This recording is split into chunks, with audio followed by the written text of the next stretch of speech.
আসসালামু আলাইকুম। সকলকে engineers coaching home online job care এর পক্ষ থেকে সকলকে শুভেচ্ছা ও অভিনন্দন। কেমন আছেন সবাই? আশা করি অনেকে ভালো আছেন। সাম্প্রতিক সাপ্তাহিক বুলেটিন ক্লাসের পর্ব 5-এ আবারও আপনাদের সামনে আমি হাজির হয়েছি। আমি মোহাম্মদ রিয়াদ। তো গতানুগতিক আমরা প্রতি সপ্তাহে এই সাপ্তাহিক সাম্প্রতিক বুলেটিনের উপর একটা বিশেষ ক্লাস নিয়ে থাকি, যাতে স্টুডেন্টদের সুবিধার জন্য এবং এই সাম্প্রতিক বিষয়গুলা আলোচনা করে বা সাম্প্রতিক এই প্রশ্নগুলা আমরা যদি এরকম অনুশীলনের মধ্যে রাখি, তাহলে আগামী পরীক্ষাগুলোতেও কি ভালো করা যাবে। ওকে, তো সেই লক্ষ্যে আমাদের ইসিএস অনলাইন জব কেয়ার এই আয়োজনটা শুরু করছে। তো আমরা আজকে পর্ব 5 এর বিশেষ কিছু প্রশ্ন নিয়ে আলোচনা করব। এখানে দেখা যাচ্ছে যে সামনে আমাদের হচ্ছে যে পিজিসিবির পরীক্ষা আছে, ডেস্কোর পরীক্ষা আছে, এরপরে হচ্ছে আরও 2-1টা এরকম সার্কুলার আছে, যেগুলা সার্কুলারের হচ্ছে নিয়োগ প্রক্রিয়াগুলা বুয়েট নিয়ে থাকে। এখন এই নিয়োগ প্রক্রিয়াগুলা যে বুয়েট নিয়ে থাকে, এখানে সাম্প্রতিকের গুরুত্বটা কি সেটা যারা পরীক্ষা দেয় তারা খুব ভালোভাবেই বুঝতে পারে। আমরা দেখলাম এই রিসেন্ট রাজুকের পরীক্ষা হয়ে গেছে, এনটিআরসি এর পরীক্ষা হয়ে গেছে। আমি সাম্প্রতিক বুলেটিন ক্লাসে বেশ কয়েকটা প্রশ্ন নিয়ে আলোচনা করছিলাম এবং বলে দিছিলাম যে এই প্রশ্নগুলা খুব বেশি ইম্পর্টেন্ট। দেখা যাচ্ছে এখান থেকে আসছে, কোন প্রশ্নগুলা কিভাবে আসছে, কোথা থেকে আসছে, আমরা সেই বিষয়গুলো আজকে একটু আলোচনা করব। তো কথা না বাড়ায় আমরা শুরু করতে যাচ্ছি। তো ইতিমধ্যে আমরা দেখতে পাচ্ছি আসলে অনেকে জয়েন করে ফেলছেন অলরেডি। আমরা জাস্ট আর একটু সময় নিব, জাস্ট আর 1 থেকে 2 মিনিট সময় নিব, যে আপনারা যাতে দ্রুত জয়েন করতে পারেন। ওকে,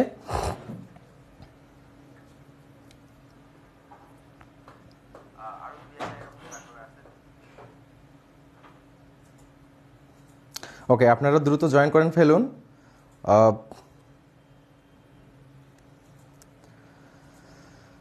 আচ্ছা, জয়েন করার পর আপনাদের হচ্ছে 2টা ছোট্ট কাজ আছে। কাজগুলো কীরকম সেটা হচ্ছে যে আপনারা জাস্ট একটু আপনাদের ফ্রেন্ডদেরকে মেনশন দিবেন। আর বিশেষ করে আমার যে স্পেশাল ক্লাসগুলো আছে, অলরেডি আমি প্রত্যেকটা ব্যাচে বলে দিয়েছি যে আগামী মঙ্গলবার রাত 10টার দিকে সাম্প্রতিক ক্লাসটা নিয়ে আমি আপনাদের সামনে হাজির হব। তো আশা করা যায় আপনারা অলরেডি জয়েন করে ফেলছেন। হ্যাঁ, দেখা যাচ্ছে যে এখানে অনেকে জয়েন করছেন, আমি দেখতে পাচ্ছি। তামান্না মারিয়া, ট্রিনা দাস, উম্মে হাবিব, আচ্ছা মেনশন করে দিয়েছেন, ধন্যবাদ আপনাকে। আপনারা একটু জাস্ট আপনাদের ফ্রেন্ড সার্কেলগুলোকে মেনশন করে দেন। আর আমার কথাগুলো স্পষ্ট শোনা যাচ্ছে কিনা জাস্ট একটু ডান লিখে জানাবেন। ডান লিখলে আমি বুঝতে পারবো।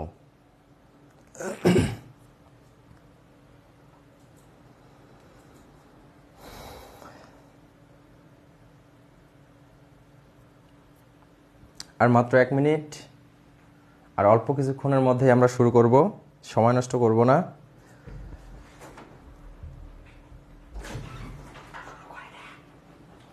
ওকে, তাহলে আমরা শুরু করতেছি। আচ্ছা, সাপ্তাহিক সাম্প্রতিক বুলেটিনের পর্ব 5-এর আজকে হচ্ছে মেইন ক্লাস স্টার্ট এখন থেকে।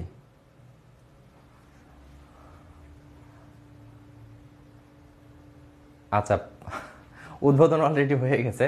যাই হোক, অনেক সুন্দরভাবেই উদ্বোধন হয়ে গেল। তো যাই হোক, দেশের প্রথম, আজকে আমরা বিশেষ কয়েকটা সাম্প্রতিক প্রশ্ন দেখব। এখানে দেখেন, দেশের প্রথম টানেলের দৈর্ঘ্য কত, মানে বঙ্গবন্ধু টানেলের দৈর্ঘ্যটা কত। আমি আমার প্রিভিয়াস ক্লাসে এই মেগা প্রজেক্টগুলা বেশ কয়েকটা 10 থেকে 12টার মতো মেগা প্রজেক্ট নিয়ে আপনাদের কি আলোচনা করছে এবং বলছে যে এই প্রশ্নগুলো সবচেয়ে বেশি ইম্পর্টেন্ট। ওয়ান অফ দেম এই যে দেশের প্রথম টানেলের দৈর্ঘ্য কত, বা বঙ্গবন্ধু কি টানেলের হচ্ছে দৈর্ঘ্য কত আমি বলছিলাম আপনাদের, সেটা হচ্ছে যে কি। আচ্ছা, আগে আমি বলবো না, দেখি কার কার মনে আছে। আপনারা একটু ফাস্ট কমেন্ট করবেন, একটু জাস্ট ফাস্ট। আমি দেখতেছি আপনাদের কমেন্টগুলা, ঠিক আছে? আচ্ছা, অনেকে অলরেডি এখানে কমেন্ট করতেছেন, আমি দেখতেছি। ওকে, তো যাই হোক, এটা যেহেতু আমি পড়াইছি যে 3.32 কিলোমিটার। ওকে, এখানে যেহেতু কিলোমিটারটা লেখা নাই, কোনো সমস্যা নাই। এখানে হচ্ছে কিলোমিটার। হ্যাঁ, আচ্ছা, যাই হোক, তো আমি পড়েছিলাম কি 3.32 কিলোমিটার। এইটা হচ্ছে পরীক্ষায় আসছিল। কিসের পরীক্ষায়? এইটা হচ্ছে এনটিআরসি 2024। স্কুল পর্যায়ে 1 যেটা, সেটার হচ্ছে কি এই প্রশ্নটা আসছিল যে দেশের প্রথম টানেলের দৈর্ঘ্য কত। মেগা প্রজেক্টের সময় বলছিলাম প্রশ্নটা অনেক বেশি ইম্পর্টেন্ট। ওকে, আমরা একটু নেক্সট প্রশ্নে চলে যাব। আজকে যেহেতু অনেকগুলো প্রশ্ন নিয়ে আমি আলোচনা করব, তাই বেশি দেরি করব না। ওকে, এই যে 3.32 কিলোমিটার। এরপরে দেখেন আরেকটা আছে যে দেশের দ্বিতীয় মেট্রো রেল প্রকল্পের নাম কি। দেশের দ্বিতীয় মেট্রো রেল প্রকল্পের নাম। এখান থেকেও আর একটা হচ্ছে মোস্ট ইম্পর্টেন্ট, যেটা স্কুল পর্যায়ে 2-তে আসছে, এনটিআরসি এর স্কুল পর্যায়ে 2 যেটা, সেটাতে একটা প্রশ্ন আসছে যে মেট্রো রেলের প্রথম লাইনটার নাম কি। আমি যখন আলোচনা করছিলাম তখন বলেই দিছি যে মেট্রো রেলের প্রথম লাইনটার নাম কি। প্রথম মেট্রো রেল যে লাইনটা তৈরি করা হয় এটার লাইনটার নাম কি। ওইখানে কিন্তু দেখা যাচ্ছে যে এই যে মেট্রো রেল যে লাইন 6, হ্যাঁ, এইটা হচ্ছে স্কুল পর্যায়ে 2-তে আসছিল। কিন্তু এখন থেকে এখান থেকে আমরা দেখবো যে দেশের দ্বিতীয় মেট্রো রেল প্রকল্পের নাম কি। প্রথমটা তো আমরা জানি, হ্যাঁ, এই যে এমআরটি লাইন 6। এখন দ্বিতীয়টা কোনটা, জাস্ট আমরা একটু ফার্স্ট কমেন্ট করব যে দ্বিতীয় কোনটা। আচ্ছা, আপনারা একটু আপনাদের ফ্রেন্ড সার্কেলকে একটু মেনশন দিবেন যাতে যেন তারা দেখতে পায়। অনেকে অলরেডি আমাকে মেসেজ করছেন যে অনেকেই খুঁজে পাচ্ছেন না। আচ্ছা দেখেন, আমাদের হচ্ছে ইসিএস অনলাইন যে পেজটা আছে, এখানে পেজ থেকে সরাসরি লাইভ করা হচ্ছে। ওকে, তো যাই হোক, এটা আমরা দেখি যে উত্তরটা কি। তো দেশের দ্বিতীয় মেট্রো রেল প্রকল্পের এটার হচ্ছে যে প্রকল্পের নামটা হচ্ছে এমআরটি লাইন 1। এমআরটি বলছিলাম যে mass rapid transit. Mass rapid ট্রানজিটটা কি, যানজট নিরসনের জন্য যে মানে লাইনটা হচ্ছে যে নির্মাণ করা হয় সেটা হচ্ছে ম্যাস র্যাপিড ট্রানজিট। ওকে, তাহলে আমরা উত্তরটা দেখে নিব। এমআরটি লাইন 1, এমআরটি লাইন 1 এটা হচ্ছে কি দ্বিতীয় মেট্রো রেল প্রকল্পের নাম। নেক্সট কোশ্চেন আমরা যাব। দেখেন, এটাও বলছিলাম যে দেশের প্রথম আইকনিক রেল স্টেশনের কি স্থপতি কে। আইকনিক রেল স্টেশনের স্থপতি কে, দেশের প্রথম আইকনিক রেল স্টেশনের স্থপতি কে, এটা আমি বলে দিছিলাম। এটা জাস্ট একটু কমেন্ট আমরা নিব।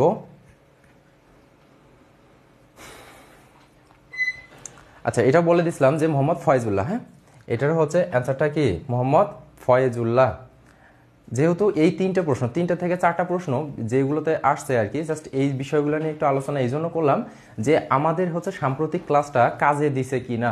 অবশ্যই এটা কাজে দিবে, কারণ এমন কোনো পরীক্ষা নাই যে যেখান থেকে সে কি সাম্প্রতিক প্রশ্নগুলা আসে না। তো আমরা একটু দেখেন, নতুন একটা স্লাইড আসছে, আমরা সাম্প্রতিকে অলরেডি চলে আসছি যে 23তম বিশ্বকাপ ফুটবল এর আয়োজক দেশ কোনটি।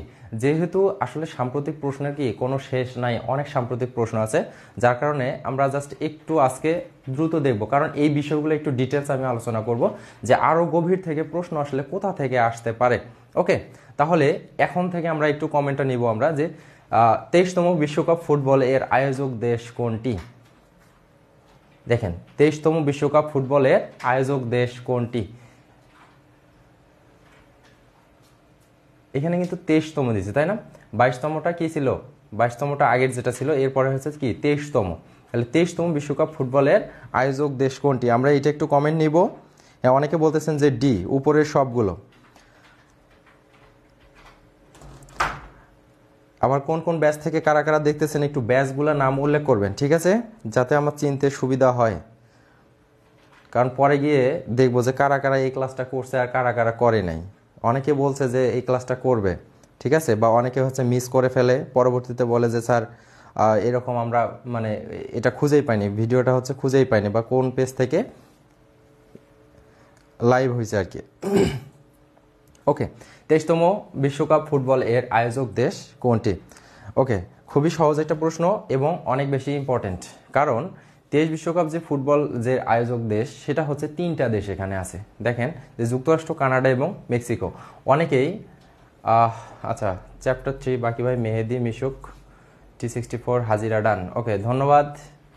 আচ্ছা, কমেন্টগুলো আমি একটু পরে পড়তেছি, জাস্ট আপনারা একটু কমেন্ট করবেন আর একটু মানে এই ভিডিওটা একটু শেয়ার করবেন, ঠিক আছে। সর্বোচ্চ শেয়ারকারীর জন্য থাকতেছে আজকে বিশেষ এই ক্লাসের পিডিএফ, ঠিক আছে। তো আপনারা একটু জাস্ট শেয়ার করে দিবেন এবং বন্ধুদেরকে বেশি বেশি করে মেনশন করুন।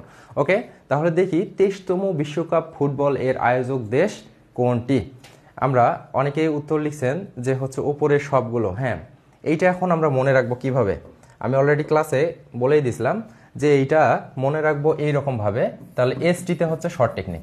ওকে, এসটিতে কি শর্ট টেকনিক। শর্ট টেকনিকটা কি, ইউ কাম মানে বিষয়টা হচ্ছে যে ইংরেজি বাংলা দুইটাই হয়ে গেল, তাই না? তো যাই হোক, ইংরেজি বাংলা দুইটাই হোক, ওটা কোনো ব্যাপার না। আমাদের কথা হচ্ছে যে মনে রাখলেই হচ্ছে। হ্যাঁ, আরও একটা বিষয় মানে সহজ বিষয় হয়, সেটা হচ্ছে যে 27 যে ক্রিকেট মানে ওয়ার্ল্ড কাপ আছে, ওটাতেও কিন্তু কি আয়োজক দেশ তিনটা। এই যে ফুটবল এবং ক্রিকেট, মনে রাখার কৌশল হচ্ছে দুইটাতে কি তিনটা করে দেশ আছে। তো এইটা মনে রাখবো আমরা ইউকাম দিয়ে। ইউকামতে কি, ইউতে হচ্ছে ইউএসএ, ইউএসএ বা কি যুক্তরাষ্ট্র। এরপরে কা থেকে আসে যে কানাডা, এরপরে ম হচ্ছে মেক্সিকো। তাহলে ইউকাম দিয়ে আমরা এই তিনটা দেশ কি মনে রাখতে পারবো যে ইউকাম তুমি আসো, মানে এই 23তম বিশ্বকাপ ফুটবল দেশ, যে যে মানে ফুটবল যে আয়োজক দেশ হবে, এইটাকে আমরা মনে রাখবো যে ইউকাম। ইউকাম দিয়ে মনে রাখা যায়। তাহলে উত্তর এখানে হচ্ছে কি ডি, উপরের সবগুলো। আমরা উত্তরটা একটু লক করে দেই। এই যে উপরের সবগুলো, যারা যারা হচ্ছে ঘ অ্যান্সার করছেন তাদেরটা সবগুলো হচ্ছে রাইট। ওকে, এরপরে নেক্সট প্রশ্ন আসবো আমরা।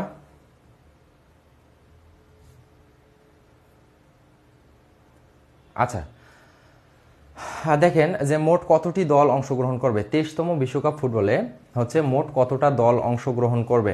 একটু এটার কমেন্টটা নিব আমরা, কতটা দল অংশগ্রহণ করবে দেখি একটু, সবাই একটু জাস্ট কমেন্ট করেন, আমি কমেন্টগুলো দেখতেছি। ওকে, আমাদের সঙ্গে জয়েন করেছেন অনেকেই অলরেডি, আমরা দেখতে পাচ্ছি এখানে।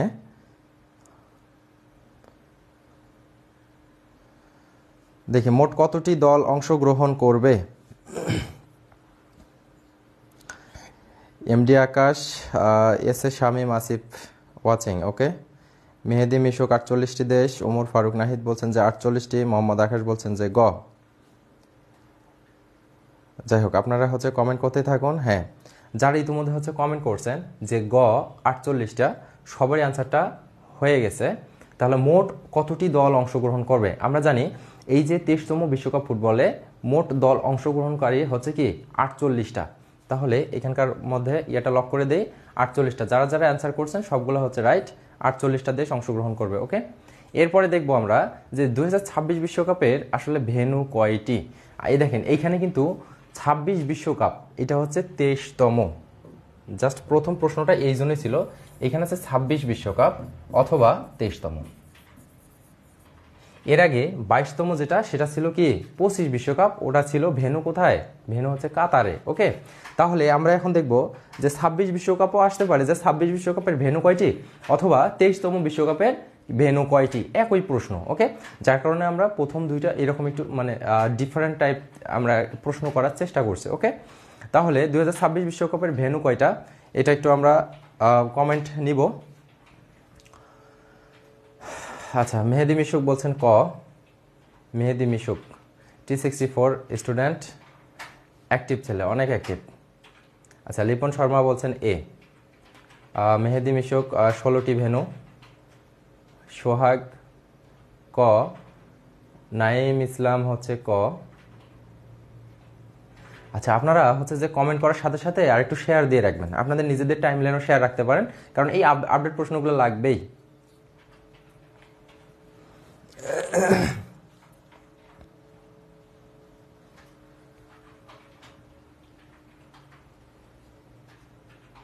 আচ্ছা, যারা যারা হচ্ছে অ্যান্সার ক দিছেন তাদের অ্যান্সারটা রাইট।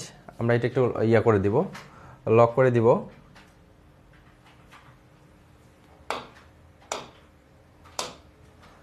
অ্যান্সারটা হচ্ছে 16। ওকে, 2000 বিশ্বকাপ 2026 বিশ্বকাপের ভেন্যু হবে 16টি। এরপর আসি নেক্সট কোশ্চেন। খেলাধুলা থেকে নেক্সট আরেকটা কোশ্চেন আছে, 2027 বিশ্বকাপ ক্রিকেটের আয়োজক দেশ কোনটি? আমি একটু আগেই বলছি 23তম বিশ্বকাপ ফুটবল এবং 2027 বিশ্বকাপ ক্রিকেট, এর আয়োজক দেশ তিনটা করেই। একবারে সোজা বিশ্বকাপ আসুক আর হচ্ছে ক্রিকেট আসুক আর ফুটবল আসুক, দুটারই হচ্ছে কি আয়োজক দেশ তিনটি। দেখেন এই এনটিআরসি এর পরীক্ষার এই মাসেই এনটিআরসি এর পরীক্ষা যে হয়েছে, সেটা হচ্ছে স্কুল পর্যায়ে 1, স্কুল পর্যায়ে 2 এবং কি কলেজ পর্যায়ে। স্কুল পর্যায়ে 1 এবং স্কুল পর্যায়ে 2 এই দুইটা প্রশ্ন আসছে।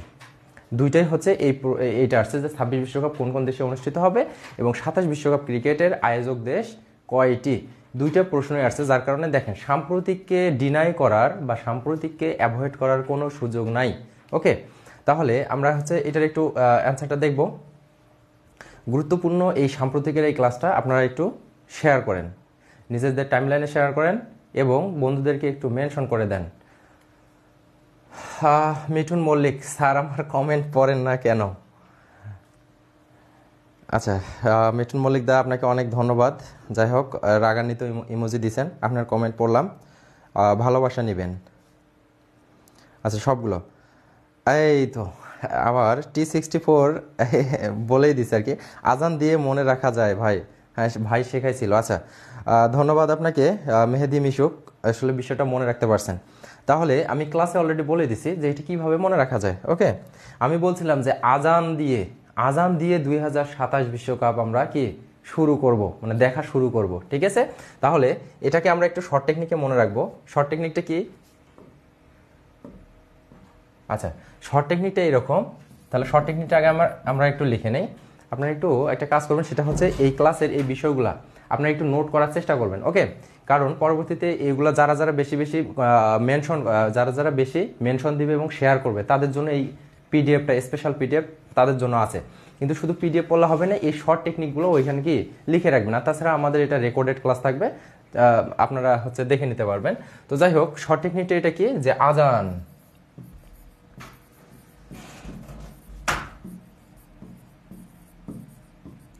আজান দিয়ে 2027 বিশ্বকাপ ক্রিকেট কি শুরু হবে। আজান দিয়ে 27 বিশ্বকাপ শুরু হবে।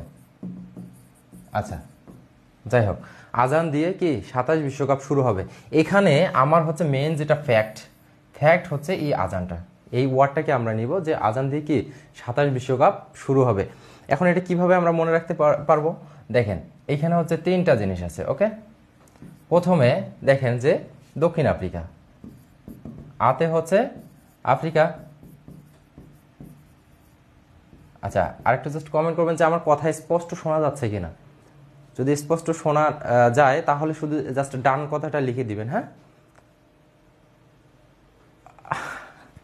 আচ্ছা, এমডি রানা ভাই বলছেন যে স্যার আজ তাড়াতাড়ি বাসায় যাইয়েন। আচ্ছা, মনে হচ্ছে যে একটু বেশি ফাস্ট হয়ে যাচ্ছে। আচ্ছা, কোনো সমস্যা নাই, একটু এইভাবে একটু চালাবো। হ্যাঁ, কারণ আজকে অনেকগুলো প্রশ্ন নিয়ে আলোচনা করব, প্লাস গুরুত্বপূর্ণ টপিকের গুরুত্বপূর্ণ কিছু কি এখানে শর্ট টেকনিক আছে, প্লাস কিভাবে মনে রাখা যায় বা ওইখান থেকে আরও কিভাবে প্রশ্ন আসতে পারে, এই কারণে আর কি।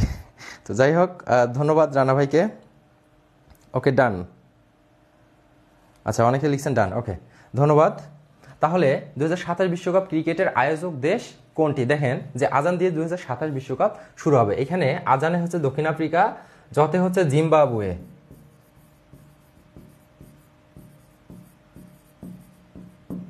আর হচ্ছে নতে হচ্ছে নামিবিয়া। দেখেন তো এখন এই 3টা আমরা মনে রাখতে পারবো কিনা। দেখেন, দক্ষিণ আফ্রিকা আছে, এরপরে নামিবিয়া, এই যে নামিবিয়া আছে, এরপরে হচ্ছে জিম্বাবুয়ে আছে। তার মানে অ্যান্সারটা আমার কি সবগুলো ঘটা হচ্ছে অ্যান্সার। এই 2টা প্রশ্ন খুব বেশি ইম্পর্টেন্ট। ওকে, আমরা নেক্সট প্রশ্ন চলে যাব। আমরা দেখি অ্যান্সারগুলো হচ্ছে কি সবগুলো। এরপরে আসি, 2027 বিশ্বকাপ ক্রিকেটে মোট কতটি দল অংশগ্রহণ করবে? খুব ইম্পর্টেন্ট প্রশ্ন, যে 27 বিশ্বকাপে কতটি দল অংশগ্রহণ করবে। আমরা একটু এখানে দেখব যে 27 বিশ্বকাপে কতটা দল অংশগ্রহণ করবে।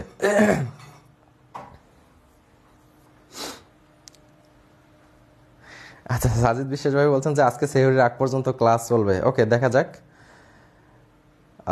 মিঠুন মল্লিক দা, একটা জাতীয় প্রশ্ন। ওকে, ন্যাশনাল কোয়েশ্চেন ইজ দ্যাট, আপনি এত স্মার্ট কেন? মিঠুন দা, যাই হোক, হ্যাঁ, আমার চেয়ে আপনি কম না। তো যাই হোক, দেখি নেক্সট প্রশ্ন, 2027 বিশ্বকাপ ক্রিকেটে মোট কতটি দল অংশগ্রহণ করবে? আমরা একটু কমেন্টগুলো দেখব। আচ্ছা, মেহেদি মিশুক বলছেন যে 14টি দল। নাইম ইসলাম বলছেন যে খ।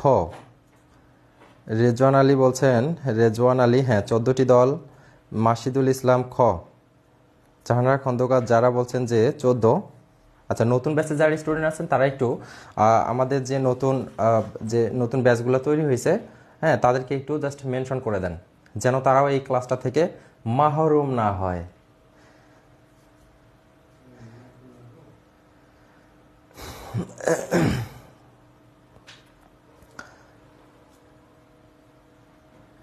ওকে, আমরা দেখে নিছি অলরেডি হচ্ছে কি অনেকজনে কমেন্ট করছেন যে খ অ্যান্সার হচ্ছে 14টি। ওকে, সবার হচ্ছে এই অ্যান্সারটা রাইট।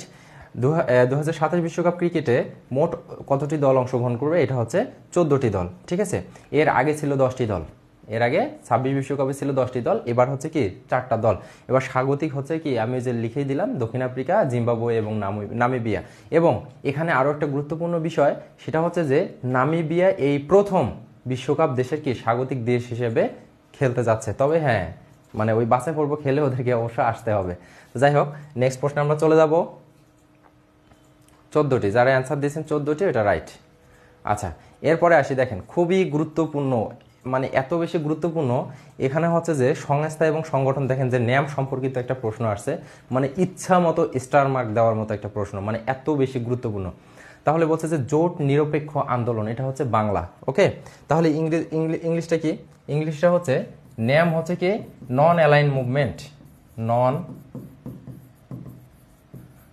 নন অ্যালাইন্ড মুভমেন্ট। আচ্ছা, এই যে ন্যাম জোট নিরপেক্ষ আন্দোলন বলছে যে নন অ্যালাইন মুভমেন্ট, এর বর্তমান সদস্য দেশ কতটি? দেখেন সাম্প্রতিক যদি আমরা না পড়ি, সাম্প্রতিক যদি ক্লাসগুলো না করি, তাহলে কি আমরা এই প্রশ্নগুলো পাবো? কখনোই পাবো না। এই জন্য আমি প্রত্যেকটা ব্যাচেই বলি যে আপনারা একটু সাম্প্রতিকের উপরে গুরুত্ব দিবেন। ক্লাসে যা পড়ানো হয় সাম্প্রতিক বিষয়গুলো নিয়ে, দেখা যাচ্ছে আমাদের কোচিংয়ে এই ইসিএইচ অনলাইন জব কেয়ারে কি এই ব্যতিক্রম উদ্যোগটা আমাদের কোচিংয়ে সর্বপ্রথম নেয়। তো যাই হোক, জোট নিরপেক্ষ আন্দোলনের বর্তমান সদস্য দেশ কতটি? আমরা একটু কমেন্টগুলো দেখব। অনেকেই বলছেন 121টি। গুড। আপডেট 122 কে কে দিচ্ছেন? হাসিবুর রহমান হাসিব দিচ্ছেন আপডেট 122। আচ্ছা, কমেন্ট করতে থাকেন, দেখা যাক।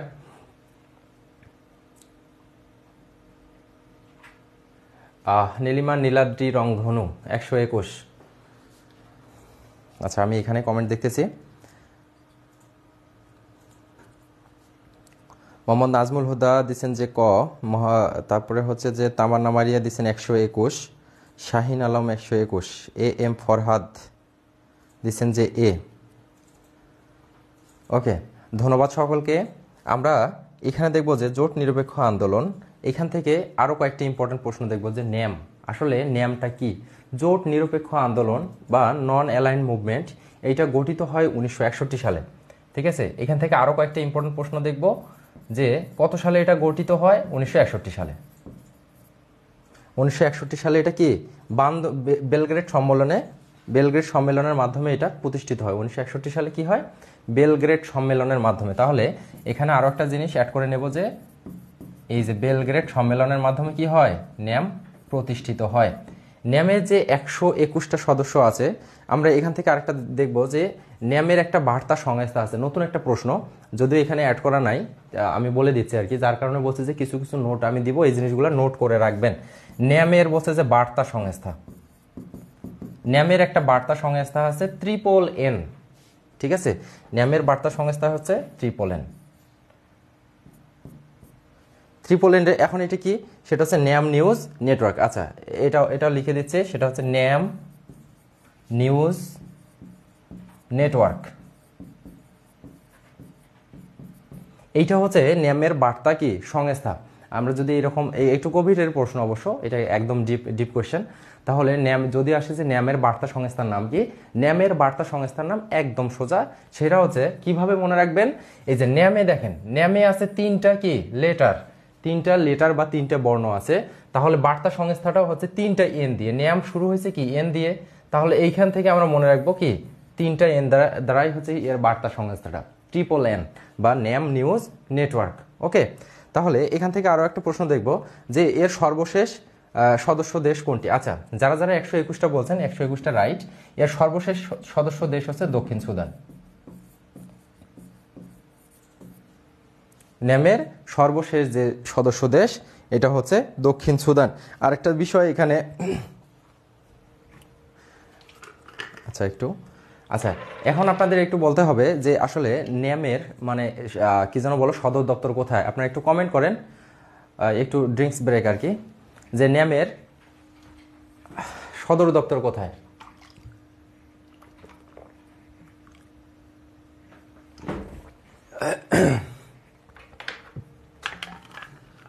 আচ্ছা,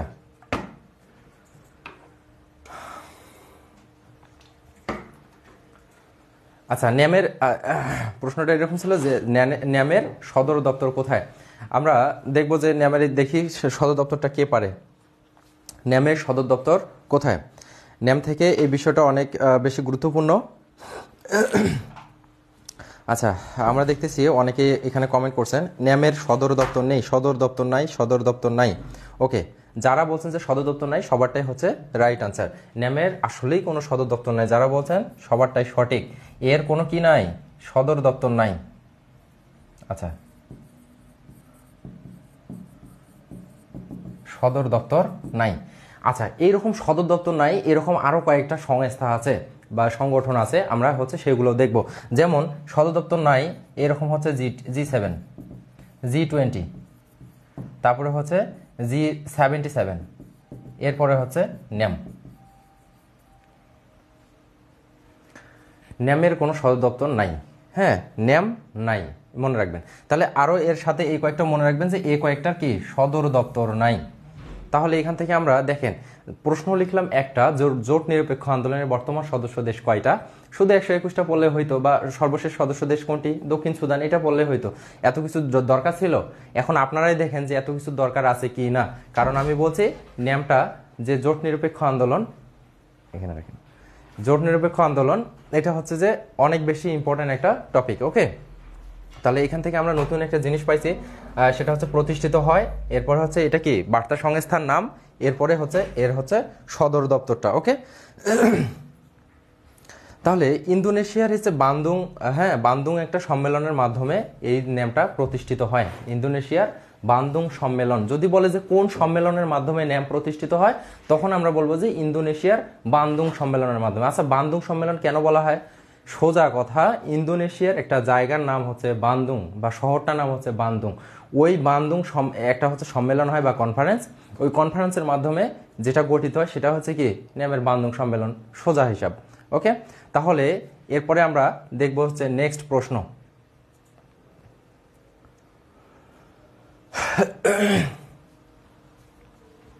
আচ্ছা, এরপরে আমরা নেক্সট প্রশ্ন দেখি, এটা একটু লক করে দেই। আশা করা যায় আপনারা এটা বুঝতে পারছেন যে এটা কেন বেশি ইম্পর্টেন্ট। নেক্সট প্রশ্নে আমরা যাব। দেখেন, ন্যামের সর্বশেষ সদস্য রাষ্ট্র কোনটি? হায় হায়, এটা তো অলরেডি মানে প্রশ্ন ফাঁসের মতো অবস্থা, প্রশ্ন ফাঁস হয়ে গেছে। আচ্ছা, তারপরে দেখি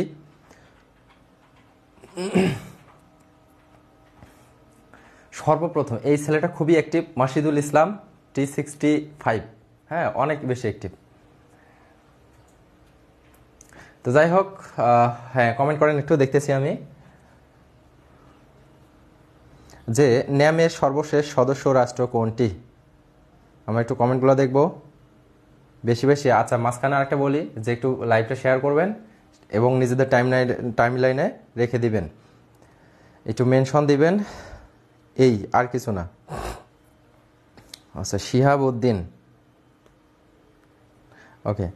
রেজন আলী বলছেন যে দক্ষিণ সুদান। হাসিবুর রহমান হাসিব বলছেন যে গ, মাত্রই বললেন ভাই গ হবে সুদান। মেহেদি বিশুক, হ্যাঁ।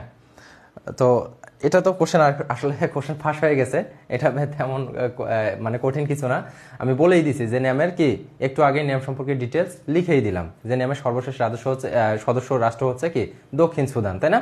তাহলে এটার অ্যান্সারটা নিয়ে নিই আমরা, এটা হচ্ছে অ্যান্সার কি দক্ষিণ সুদান। এরপরে আসি যে নেক্সট প্রশ্ন।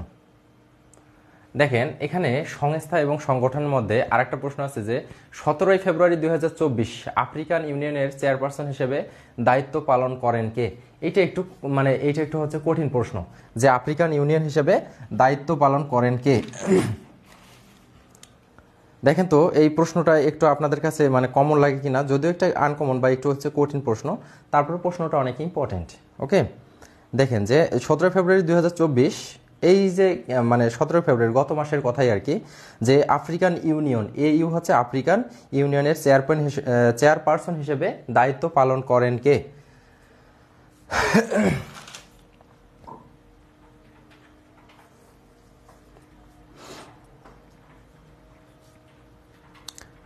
আজালি আসুমানি, অনেকে বলতেছেন যে আজালি আসুমানি।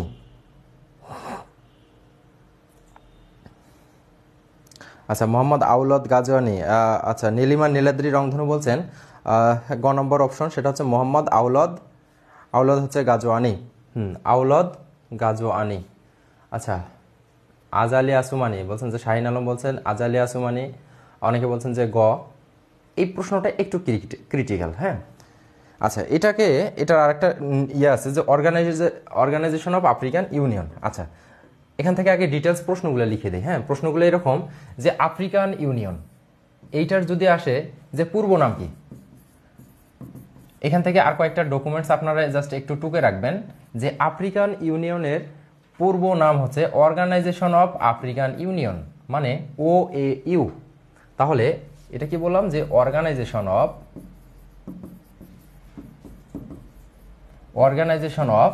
আফ্রিকান ইউনিয়ন, শুধু AU লিখলাম। তাহলে অর্গানাইজেশন অফ আফ্রিকান ইউনিয়ন এইটা হচ্ছে আফ্রিকান ইউনিয়নের কি পূর্ব নাম। এর হচ্ছে সদর দপ্তর আদ্দিস আবাবা, ইথিওপিয়া।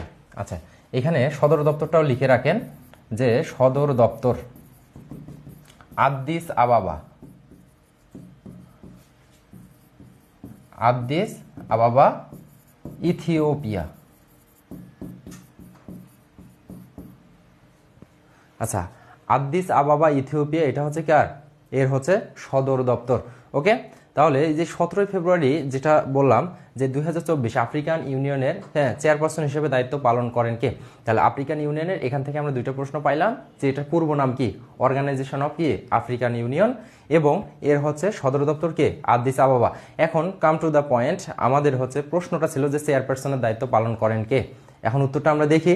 আচ্ছা, অনেকেই বলছেন যে গ, উত্তরটা অ্যান্সার গ, এটা হচ্ছে সঠিক, যে মোহাম্মদ আউলদ গাজওয়ানি। ঠিক আছে, এটা হচ্ছে অ্যান্সার। আচ্ছা, এটা বলি যে এই যে এটা হচ্ছে একটা আঞ্চলিক জোট। আচ্ছা, যদি বলে যে আফ্রিকান ইউনিয়নটা কি, এটা একটু মনে রাখবো আমরা। আফ্রিকান ইউনিয়নটা হচ্ছে কি আঞ্চলিক রাজনৈতিক জোট। আচ্ছা, আউলদ গাজওয়ানি, হ্যাঁ। আচ্ছা, অনেকে পূর্ব নামটা দিয়েছেন, ওকে, ধন্যবাদ। আচ্ছা, এটা আমরা লিখবো যে হচ্ছে কি আঞ্চলিক রাজনৈতিক জোট। এটা একটু আফ্রিকান ইউনিয়নটা এটা লিখে নেন। আচ্ছা, এখানে লিখে দেই যে হ্যাশমার্ক দিয়ে যে আঞ্চলিক রাজনৈতিক, শুধু এতটুকু জানলে এখান থেকে হবে আর কি, আঞ্চলিক রাজনৈতিক জোট। তাহলে এখান থেকে আমরা তিনটা ডকুমেন্টস পাইলাম বা তিনটা ডাটা পাইলাম, যে পূর্ব নাম, এরপরে হচ্ছে সদর দপ্তর, এরপরে হচ্ছে কি এটা কি আঞ্চলিক রাজনৈতিক জোট। এরপরে যারা যারা হচ্ছে আউলদ গাজওয়ানি দিয়েছেন এটা হচ্ছে রাইট অ্যান্সার। ওকে,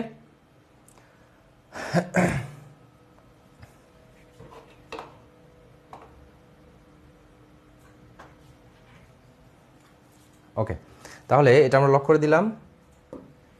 নেক্সট প্রশ্ন যাব। আচ্ছা, আউলদ গাজওয়ানি। এরপরে দেখেন যে সংস্থা সংগঠনের মধ্যে আন্তর্জাতিক বিচার আদালত বা ইন্টারন্যাশনাল কোর্ট অফ জাস্টিস এর নতুন প্রেসিডেন্ট কে? আচ্ছা, আমরা একটু কমেন্টে জানাই দেই যে ICJ, international court of justice.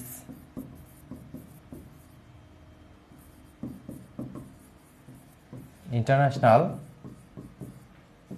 Court of justice, এটা আমরা দেখবো যে আন্তর্জাতিক বিচার আদালতের ICJ নতুন প্রেসিডেন্টকে। অপশন আছে ক্রিস্টোফার গ্রিনউড, আর্জেন্টিনা, তারপরে হচ্ছে দলভীর ভান্ডারী, ভারত, এরপরে আছে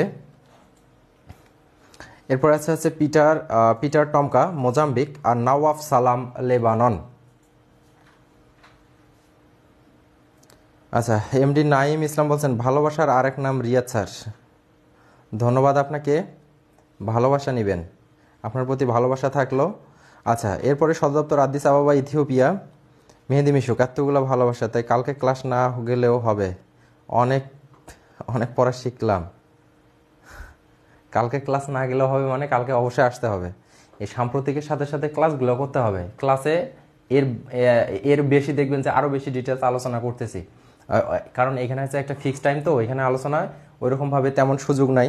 তারপরেও আমি আমার হচ্ছে সাধ্যমতো চেষ্টা করতেছি আপনাদের নতুন কিছু দেওয়ার জন্য। ওকে, আচ্ছা, নওয়াব সালাম হবে। মেহেদি মিশুক বলছে নওয়াব সালাম, শাহিন আলম নওয়াব সালাম, শিহাবুদ্দিন আল আমিন সর্দার, আচ্ছা উনি মেনশন দিয়েছেন আর কি। লেবাননের নওয়াব সালাম, মেবি, মেবি না, ঠিক আছে, হ্যাঁ অ্যান্সারটা ঠিক আছে। ওকে, তাহলে আন্তর্জাতিক বিচার আদালত, আমরা আসি ইন্টারন্যাশনাল কোর্ট অফ জাস্টিস। তাহলে এইটা হচ্ছে আর এটার হচ্ছে সদর দপ্তরটা আমরা দেখে নেই একটু। নেদারল্যান্ডসের দা হেগে, সদর দপ্তর কোথায়? হেগ, মানে দা হেগ, নেদারল্যান্ডস।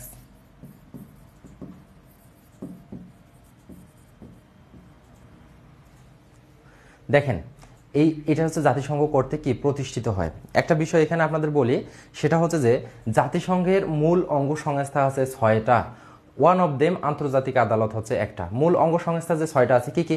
এটা হচ্ছে সাধারণ পরিষদ, 2 নম্বরে হচ্ছে নিরাপত্তা পরিষদ, 3 নম্বরে সামাজিক ও অর্থনৈতিক পরিষদ, 4 হচ্ছে অসি পরিষদ, 5 হচ্ছে আন্তর্জাতিক আদালত, 6 হচ্ছে সচিবালয়। এই যে 6টা যে অঙ্গ সংস্থা আছে, ওয়ান অফ দেম আইসিজে বা হচ্ছে আন্তর্জাতিক যে বিচার আদালত, এটা হচ্ছে কি জাতিসংঘ কর্তৃক কি প্রতিষ্ঠিত হয়। এটা হচ্ছে একটা মূল অঙ্গ সংস্থার মধ্যে, যার কারণে এটা অনেক বেশি ইম্পর্টেন্ট। তো এটা হচ্ছে নতুন যে যিনি প্রেসিডেন্টের দায়িত্ব পালন করেন, হ্যাঁ এই বছরেই, সেটা হচ্ছে যে নওয়াব সালাম লেবানন। যারা যারা অ্যান্সার করছেন এটাই হচ্ছে অ্যান্সার, নওয়াব সালাম, দা হেগ, নেদারল্যান্ডস। আচ্ছা, এখানে হচ্ছে 15 জন বিচারক আছেন, এই যে আইসিজে যে আছেন। এখানে আরও একটা জিনিস অ্যাড করে নেন যে 15 জন বিচারক থাকেন আইসিজিতে। কতজন বিচারক থাকেন? 15 জন বিচারক থাকেন। যারা আমার ক্লাস করছেন ইতিপূর্বে অন্যান্য ব্যাচে আমি অলরেডি পড়াইছি আপনাদের। এই 15 জন সদস্য কত বছরের জন্য নিয়োগ পান? 9 বছরের জন্য। 1 নয়, 2 নয়, 3 নয়, শেষে যেটা 9 সেটাই কি কার্যকর। 9 বছরের জন্য নিয়োগ পান,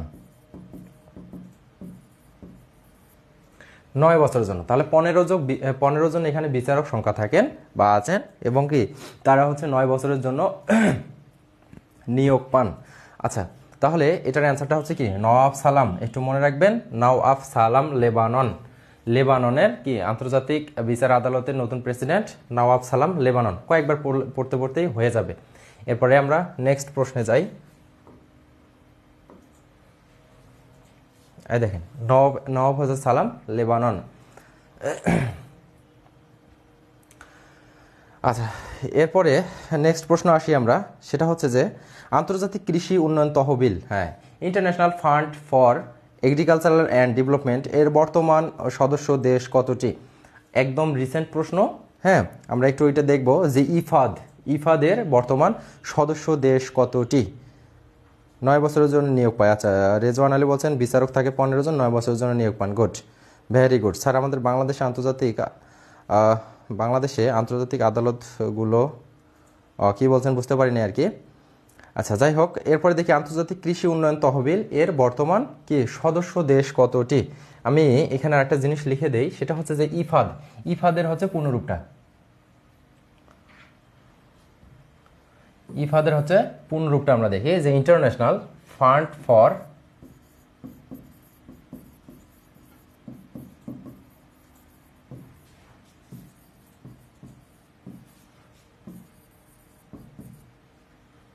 এগ্রিকালচারাল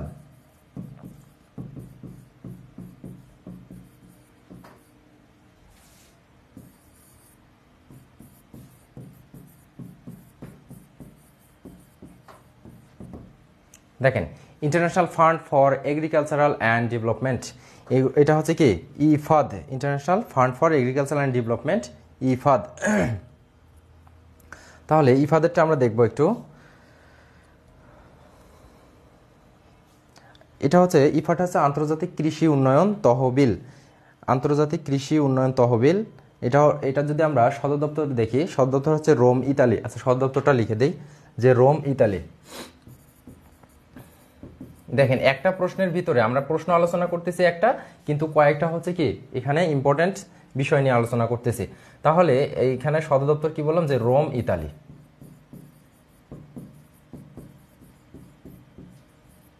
ওই যে 7 পাহাড়ের দেশ, চির শান্তির শহর, হ্যাঁ এইটা হচ্ছে ওইখান থেকে একটা প্রশ্ন আছে যে Rome, Italy. International fund for agricultural and development, এটা সদর দপ্তর কোথায়? Rome, Italy. আচ্ছা, আমরা একটু কমেন্টগুলো দেখি। মোহাম্মদ সিরাজ বলছেন যে কলিজার প্রাণপ্রিয় ভাই, ভালোবাসা নিও। হ্যাঁ, ভালোবাসা নিস, ঠিক আছে। আচ্ছা, দেখি যে ইফাদের বর্তমান সদস্য দেশ কতটি? ইফাদের বর্তমান সদস্য দেশ কতটা?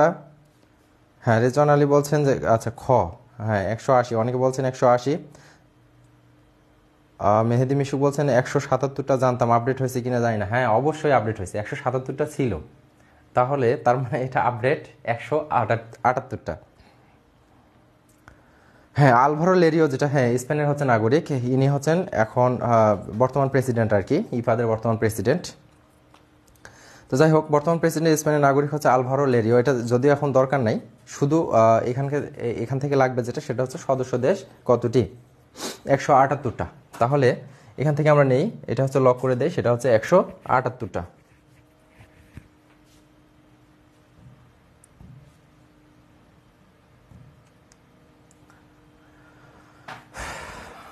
আচ্ছা, নেক্সট প্রশ্নে আমরা চলে যাব যে 14 ফেব্রুয়ারি 2024 কোন দেশ ইপাদের 178তম সদস্য পদ লাভ করে? এই যে মোস্ট ইম্পর্টেন্ট একটা প্রশ্ন, দেখি। সেটা হচ্ছে যে ইউরোপ মহাদেশের একটা দেশ, হ্যাঁ ইউরোপের একটা দেশ, এই যে কি করে এর সদস্য পদ লাভ করে। একটু সহজ করে দিলাম, দেখেন তো লাস্ট কোন দেশ হয়েছে ভাই, জানালে ভালো হতো। এই যে দেখেন, হ্যাঁ মেহেদি মিশুক, আপনার জন্য এই প্রশ্নটা আর কি। দেখেন যে কোন ইয়াটা আসছে আর কি। 14 ফেব্রুয়ারি হচ্ছে 2024 কোন দেশ ইফাদের 178তম সদস্য পদ লাভ করে? আমরা এখন দেখব প্রশ্নটা। আমি বললাম যে এটা হচ্ছে কি ইউরোপের দেশ। এখান থেকে দেখেন তো ইউরোপের দেশ কয়টা আছে। ইউরোপের দেশ যদি বলি আমরা, সার্বিয়া এবং কসোভো।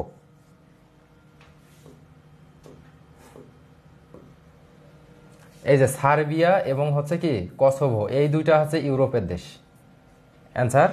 হ্যাঁ, আর তাইওয়ান তো এই যে বললাম যে চীনের একটা স্বায়ত্তশাসিত অঞ্চল। আর দক্ষিণ সুদান, দক্ষিণ সুদান কি? দক্ষিণ সুদান হচ্ছে আফ্রিকার দেশ। তো আমি বলছি যে এই দুইটার মধ্যে অ্যান্সার আছে। এখন দেখেন কোনটা। ইউরোপের যে দুইটা দেশ, সার্বিয়া এবং কসোভো।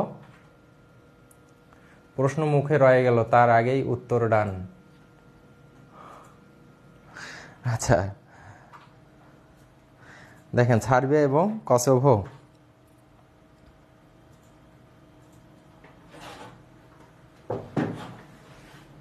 দেখি আমরা এই প্রশ্নটা একটু লক করে দিব। আমরা আমাদের ক্লাসের একদম শেষের দিকে চলে আসছি।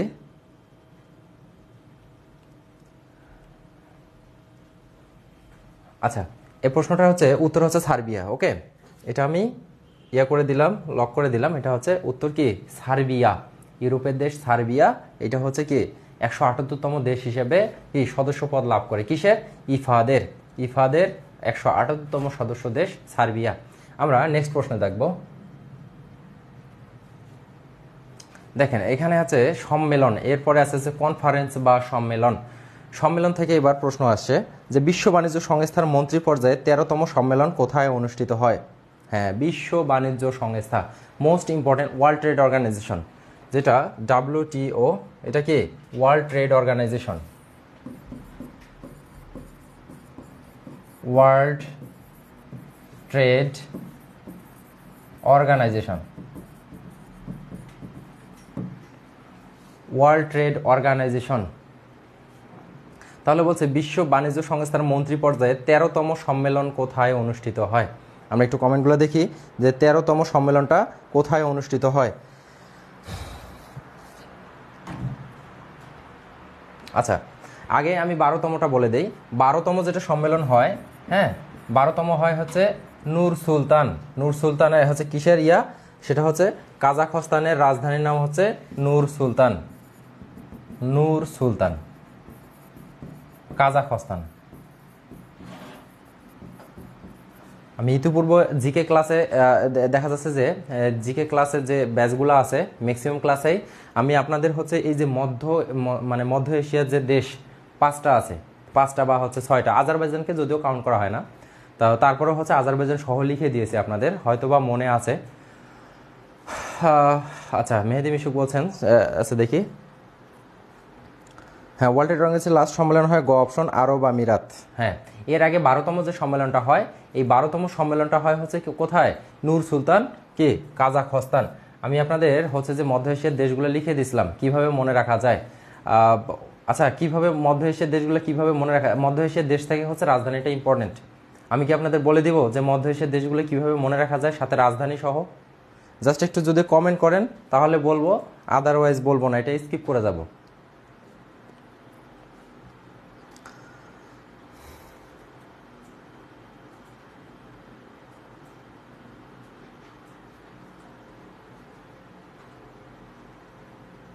আচ্ছা, একজন বলছে যে স্যার আমার একটা প্রশ্ন জানার ছিল। ইব্রাহিম খলিল সাগর বলছেন, আন্তর্জাতিক আদালতে একজন বিচারক কি একাধিকবারও নিয়োগ হয়? না, একাধিকবার নিয়োগ হয় না। কারণ একজন বিচারক যখন 9 বছরের জন্য নিয়োগ পান, ওকে মানে একবারেই শুধু হতে পারে, একবারেই এখানে নিয়োগ হতে পারেন। হ্যাঁ, একাধিকবার হতে পারেন না। ওকে। আচ্ছা জি, নীলিমা নীরেদ্রি রংধনু বলছেন যে জি ভাইয়া বলেন, ওই ক্লাসটা মিসিং ছিল আমার। জি বলেন। ওকে, তাহলে মধ্য এশিয়ার যে দেশ, দেখেন মধ্য এশিয়ার দেশ নিয়ে একটু আলোচনা করি। যেহেতু 12তম সম্মেলন হয় কোথায়, এই যে নূর সুলতান কাজাখস্তান, এখানে হয় 12তম সম্মেলন। তাহলে এর হচ্ছে 13তম, আমার চাইছে কি মন্ত্রী পর্যায়ে হচ্ছে 13তম সম্মেলনটা কোথায় হয়। যারা বলছেন যে আবুধাবি আরব আমিরাত, এই অ্যান্সারটা হচ্ছে রাইট, আবুধাবি আরব আমিরাতই হবে। তাহলে এইখান থেকে ইম্পর্টেন্ট যে বিষয়টা সেটা হচ্ছে মধ্য এশিয়ার দেশ, যেটা কি 12তম হয়। আচ্ছা, এখান থেকে এটা একটু লক করে দিয়ে আবার দেখাচ্ছি। তাহলে মধ্য এশিয়ার দেশ মনে রাখার সহজ টেকনিক, মধ্য এশিয়ার দেশ হলো 5টি অথবা তন্মধ্যে 6টি। একটা জিনিস এখানে বলি যে 5টি আর 6টি কেন লিখলাম, 6টি। হ্যাঁ, কিছু কিছু বইয়ে দেখা যাচ্ছে আজারবাইজানকে দরজাটা একটু চাপায় দেয়, আজারবাইজানকে কাউন্ট করা হয় না। ঠিক আছে, তাহলে ওকে, মধ্য এশিয়ার দেশ যে 6টা, এটা আমরা মনে রাখবো কীরকম, এইভাবে মনে রাখবো আমরা যে আউজুবিল্লাহ,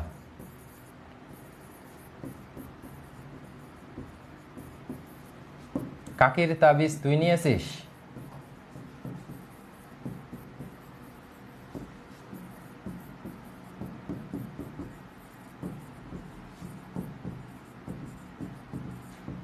মধ্য এশিয়ার দেশ। তাহলে দেশগুলো কি কি, মানে দেশগুলো হচ্ছে কি কি, আমরা এখান থেকে এখন দেখব। দেশগুলো এখান থেকে বের করে নিব, বের করার পর এর রাজধানীগুলো, কারণ দেশ এবং রাজধানী মধ্য এশিয়া থেকে দ্যাটস এনাফ। দেশ এবং রাজধানী পড়লে এখান থেকে আর কোনো প্রশ্ন পড়ার দরকার নাই, এবং এখান থেকে একটা প্রশ্ন আসে।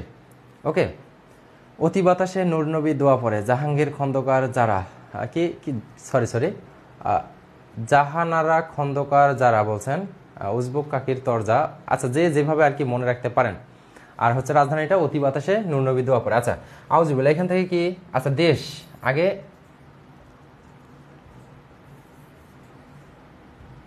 আগে এখানে হচ্ছে দেশগুলা দেব, এরপরে এখানে দেখব হচ্ছে রাজধানী। আর একটা জিনিস সেটা হচ্ছে, এটাও এখন দেখব না, একটু পর দেখব। সেটা হচ্ছে যে আগে এটা দেশের জন্য, তাই না, এটা হচ্ছে দেশ, এরপরে হচ্ছে রাজধানী, যেটা মনে রাখবো আমরা। রাজধানীটাও একবারে লিখে নেই এখানে, শর্ট টেকনিকটা। রাজধানীটা কি, সেটা হচ্ছে অতি বাতাসে।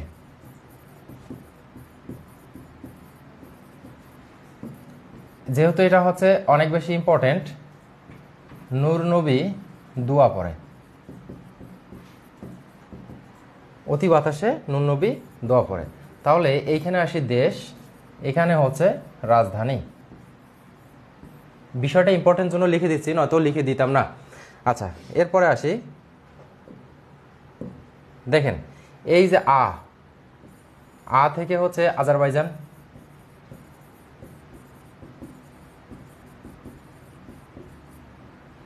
এই যে উজ থেকে হচ্ছে উজবেকিস্তান,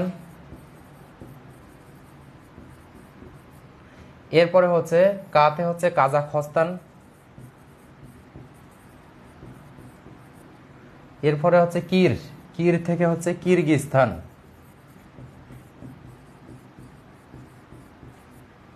এরপরে হচ্ছে তাজিকিস্তান, তাবিজ থেকে হচ্ছে তাজিকিস্তান,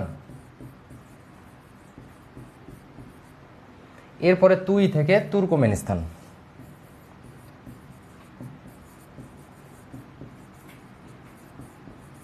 দেখেন এখানে আছে 6টা।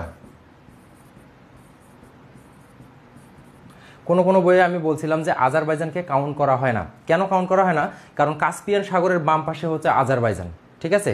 আবার কাস্পিয়ান সাগরের যে ডান পাশে আছে বাদ বাকি হচ্ছে এই 5টা। তো এখান থেকে আমরা দেখতে পাচ্ছি যে Azerbaijan, Uzbekistan, Kazakhstan, Kyrgyzstan, Tajikistan এবং কি তুর্কমেনিস্তান, এই 5টাকে কি করা হয়, মধ্য এশিয়ার দেশ হিসেবে কাউন্ট করা হয়, বাদ বাকি আজারবাইজানকে হয় না। তারপরেও আপনারা একটু এটা মনে রাখবেন, কয়টা সেটা আসবে না। ওকে, তাহলে আমরা একটু এখন রাজধানীগুলো দেখি। আচ্ছা, তাহলে আজারবাইজানের রাজধানী, এই যে এখান থেকে অতীত দরকার নাই, এটা বাদ। এই যে আজারবাইজানের রাজধানী কি, বাকু, মনে রাখবেন আজারবাইজানের রাজধানী বাকু। এরপরে উজবেকিস্তানের রাজধানী হচ্ছে তাশখন্দ। এরপরে হচ্ছে নূর সুলতান। কাজাখস্তানের রাজধানী হচ্ছে নূর সুলতান। এরপরে হচ্ছে কিরগিজস্তানের রাজধানী হচ্ছে বিশকেক।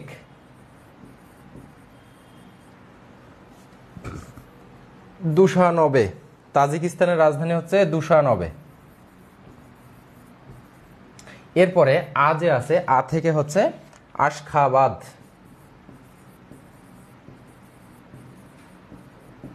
দেখেন তো এখন মনে থাকে কিনা। আচ্ছা, ইব্রাহিম খলিল সাগর বলছেন ধন্যবাদ স্যার, আমি আপনাদের কোচিং, আচ্ছা এইখানে ফোনে একটু কমেন্টটা দেখি। আপনাদের কোচিং ক্রোমিয়াম 87 নতুন ছাত্র, তবে অনলাইন সকল ক্লাস দেখার চেষ্টা করি। ধন্যবাদ আপনাকে, অনলাইন সকল ক্লাসগুলো দেখবেন, আশা করা যায় আপনাদের অনেক উপকার হবে বা আপনারা উপকৃত হবেন। আচ্ছা, আরাফাত হোসেন হৃদয় বলছেন যে ভাই যদি আসে অপশন 5টা থাকে বা 6টাও থাকে, তখন হচ্ছে কোনটা দাগানো উচিত? অপশন 5টা এবং যখন 6টা থাকবে তখন 5টা দাগাবেন, আজারবাইজানটা দাগানোর দরকার নেই। এমনিতেই দেখা যাচ্ছে যে আমরা 6টা পড়বো, যদি অপশন আসে তখন 5টাই দাগাবেন, 6টা দাগানোর দরকার নাই। ঠিক আছে, আশা করি আপনি আপনার অ্যান্সার পেয়ে গেছেন। আচ্ছা, এই জিনিসটা একটু আপনারা নোট করে রাখেন।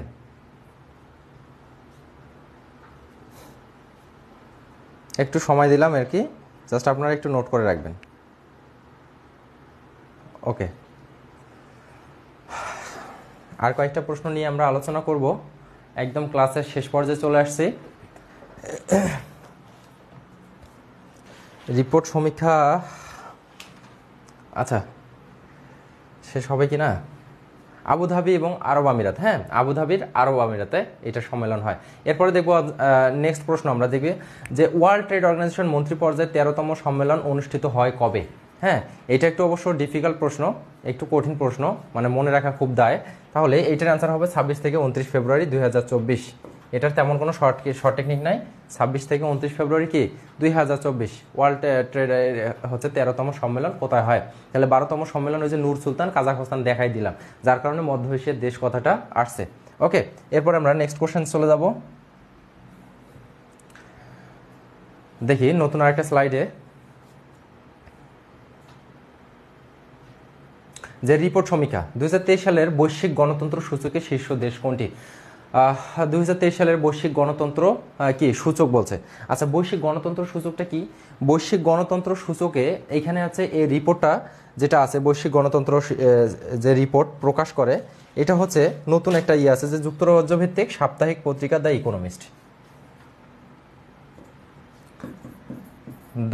ইকোনমিস্ট। আমি ডিটেলস এত কিছু আর লিখে দিব না, যেহেতু হচ্ছে মানে খুব বেশি সময় নাই। তো এই যে যুক্তরাজ্যের, এটা হচ্ছে সাপ্তাহিক পত্রিকা, হ্যাঁ শুধু মনে রাখেন এটা হচ্ছে যুক্তরাজ্যের সাপ্তাহিক পত্রিকা, কি নাম হচ্ছে দ্য ইকোনমিস্ট। এর হচ্ছে একটা গবেষণা বিভাগ আছে, ইকোনমিস্ট ইন্টেলিজেন্স ইউনিট। এটার একটা হচ্ছে কি, এই দ্য ইকোনমিস্ট পত্রিকার হচ্ছে গবেষণা বিভাগ।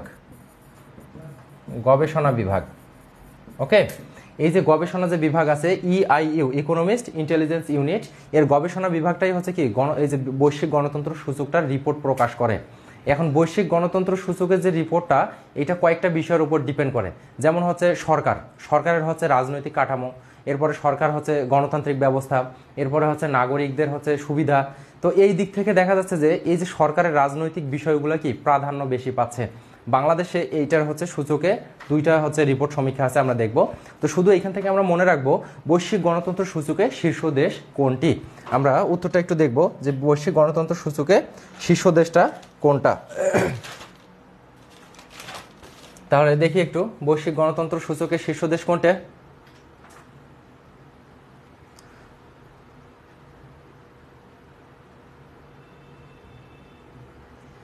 নরওয়ে হচ্ছে বৈশ্বিক গণতন্ত্র সূচকে কি শীর্ষ দেশ। আমি জাস্ট আবারও একটা বলি, যুক্তরাজ্যের কি দ্য ইকোনমিস্ট পত্রিকার গবেষণা বিভাগ, হ্যাঁ, ইকোনমিস্ট ইন্টেলিজেন্স ইউনিট, এটা হচ্ছে বৈশ্বিক গণতন্ত্র সূচক প্রকাশ করে। জাস্ট এই জিনিসটা একটু মনে রাখলেই এনাফ। এরপর আমরা পরের প্রশ্ন চলে যাব। দেখি যে 2023 সালে বৈশ্বিক গণতন্ত্র সূচকে বাংলাদেশের অবস্থান কততম। হ্যাঁ, খুবই গুরুত্বপূর্ণ একটা প্রশ্ন। 2023 সালে বলছে যে বৈশ্বিক গণতন্ত্র সূচকে বাংলাদেশের অবস্থান কততম। এটা হচ্ছে 75তম। ওকে, বৈশ্বিক গণতন্ত্র সূচক। এখন এটা তো আর বোঝানোর কোনো কিছু নাই, শুধু বললাম যে এই বৈশ্বিক রিপোর্টটা কে প্রকাশ করে, কোন বিভাগ প্রকাশ করে, কোন দেশের কোন পত্রিকা এটা প্রকাশ করে। শুধু এই জিনিসটা একটু মাথায় রাখলে দ্যাটস এনাফ। এটা হচ্ছে মুখস্থ বিষয়, জাস্ট 75তম মনে রাখবেন। নেক্সট প্রশ্ন আমরা চলে যাব যে আচ্ছা, নেক্সট প্রশ্নটা আছে কি যে 2023 সালে বৈশ্বিক গণতন্ত্র সূচকে সর্বনিম্ন দেশ কোনটি? আচ্ছা, এখানে সোমালিয়া লিখছে, এখানে সোমালিয়া হবে না, এটা হবে সোমালিয়া। আচ্ছা, যাই হোক, সোমালিয়া, এটা ভুলে মিস্টেক হয়ে গেছে, একটু কি হয়েছে, ভুলে মিস্টেক হয়ে গেছে। আচ্ছা, সোমালিয়া। তো দেখি 2023 সালে বৈশ্বিক গণতন্ত্র সূচকে সর্বনিম্ন দেশ কোনটি? মায়ানমার, আফগানিস্তান, সোমালিয়া এবং উত্তর কোরিয়া। আমরা একটু উত্তরটা দেখে নিব। আচ্ছা, প্রশ্নগুলো একটু কি কঠিন আসতেছে, তাই না? অনেকে আর তেমন ইয়ে করতেছেন না, কমেন্ট করতেছেন না। আচ্ছা, দেখি একটু কমেন্ট করেন।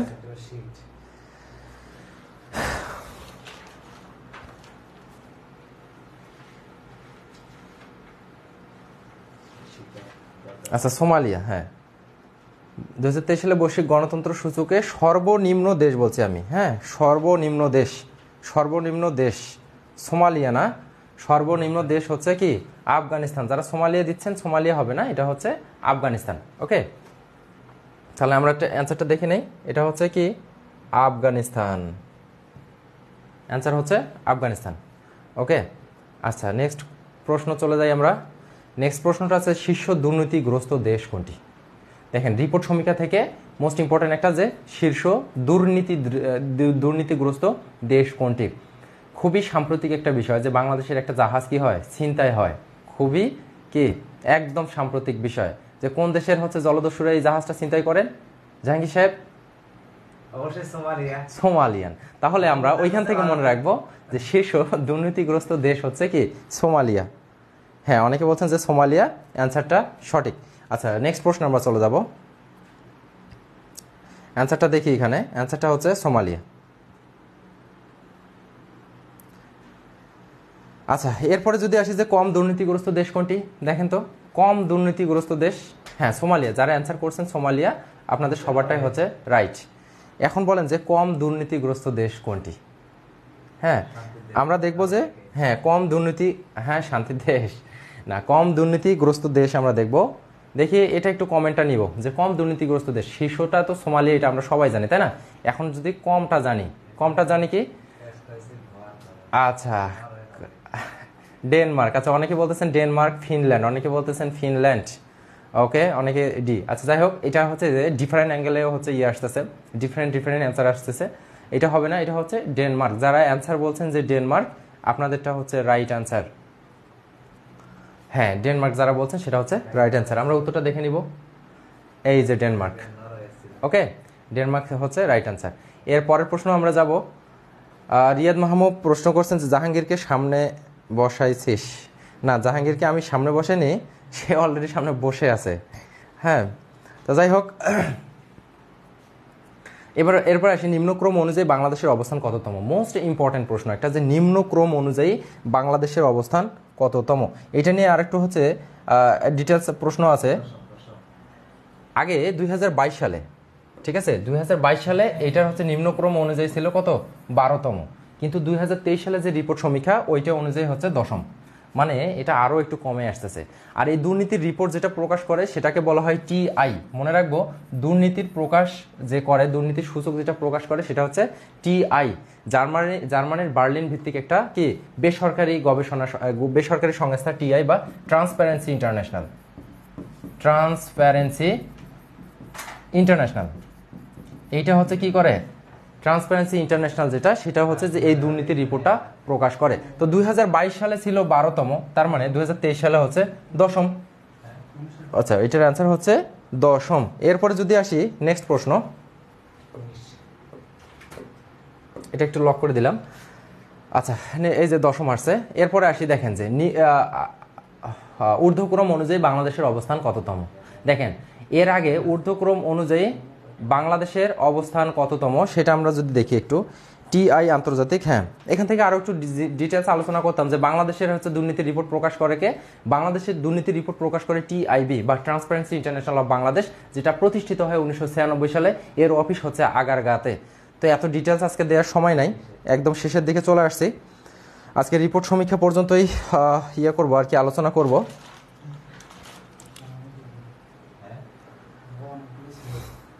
একশো 49। আচ্ছা, মেহেদি মিশুক বলছেন 149, রাইট অ্যান্সার 149।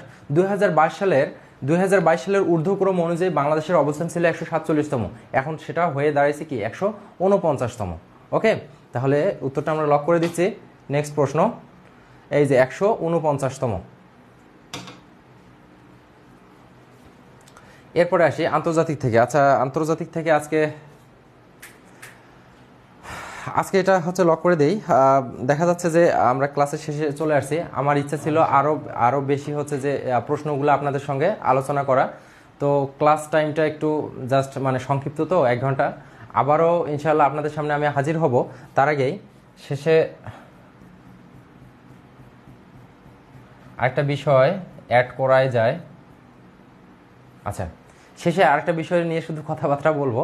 হ্যাঁ, দেখেন, সাম্প্রতিক বিষয়টার ক্লাসটা হচ্ছে কতটা গুরুত্বপূর্ণ। সামনে হচ্ছে যে 2-3টা সার্কুলারের পরীক্ষা আছে। হ্যাঁ, ডেস্কো, তারপরে হচ্ছে আর কি যেন একটা হচ্ছে কোল পাওয়ার জেনারেশনের মেবি, তো মানে বিয়ার পাওয়ার জোন। হ্যাঁ, এই দুইটাতে দেখবেন যে ইনশাল্লাহ এর মধ্যে থেকে সাম্প্রতিকগুলো থেকে কি প্রশ্ন থাকবে। তো আগামী ক্লাস আগামী মঙ্গলবার ঠিক রাত 10টায় আবারও আপনাদের সামনে আমি হাজির হব সাম্প্রতিকের আরও গুরুত্বপূর্ণ কি প্রশ্ন নিয়ে। সেই পর্যন্ত সবাই ভালো থাকবেন, সুস্থ থাকবেন, আল্লাহ হাফেজ। আর এখানে স্ক্রিনে দেখেন যে একটা নাম্বার দেয়া আছে, আপনারা অলরেডি দেখতে পাচ্ছেন। যে কোনো প্রয়োজনে আমাদের ইসিএস ব্যাচে, অনলাইন ব্যাচে ভর্তির ব্যাপারে যে কোনো প্রয়োজনে আপনারা এই নাম্বারে যোগাযোগ করতে পারেন, যে কিভাবে ভর্তি হবেন বা অনলাইনে ক্লাস করতে চাচ্ছেন, এই বিষয়গুলো নিয়ে কথা বলতে পারেন এই নম্বরে। তো আজকে এ পর্যন্তই। সবাই ভালো থাকবেন, সুস্থ থাকবেন, সবারই শুভকামনা জানিয়ে আজকের ক্লাস এ পর্যন্তই। আসসালামু আলাইকুম ওয়া রাহমাতুল্লাহি ওয়া বারাকাতুহু।